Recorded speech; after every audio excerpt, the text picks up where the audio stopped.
Hello mga magandang buhay! Gagawa tayo ng no-bake macaroni with white cheesy sauce.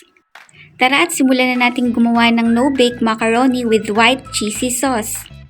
At ang una nating gagawin ay ang magpakulo ng tubig. At lagyan natin ng half teaspoon ng rock salt. At saka natin ilagay ang half kilo ng elbow macaroni. At intayin lang natin siyang maluto. At kapag okay na siya, i-drain natin at simulan na natin na magluto ng sauce. Sa pan, maggisa lang tayo ng bawang at sibuyas.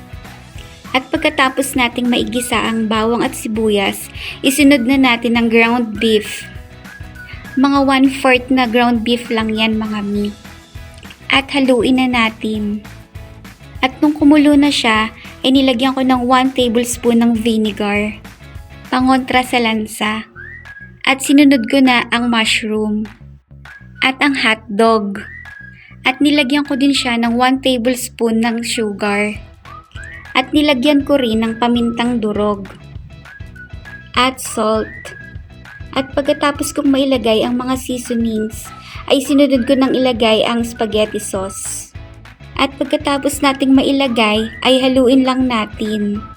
At sunod nating ilagay ang tomato sauce. At mga nagpahabol pa ako ng lagay ng granules. At haluin na natin. At hayaan natin siyang kumulo habang hinahalo natin. At kapag luto na, ay ibuhos na natin sa elbow macaroni. At haluin lang natin ito. Ayan, ang bango niya mga At napakasimple lang ng mga nilagay nating sangkap.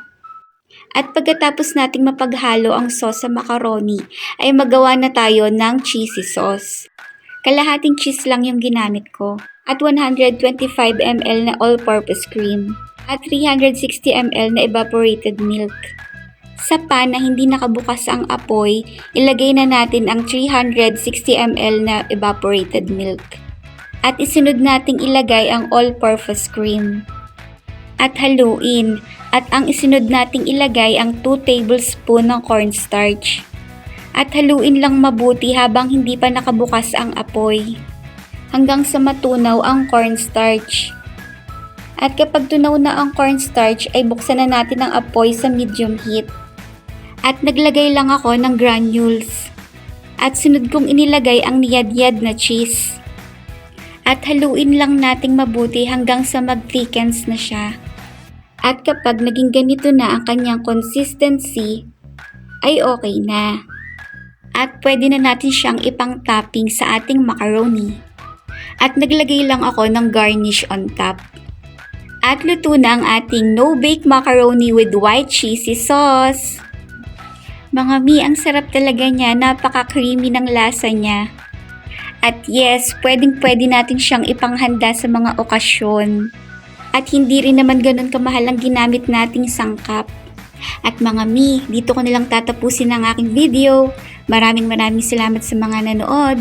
Love you! Mwah! See you on my next one. Bye!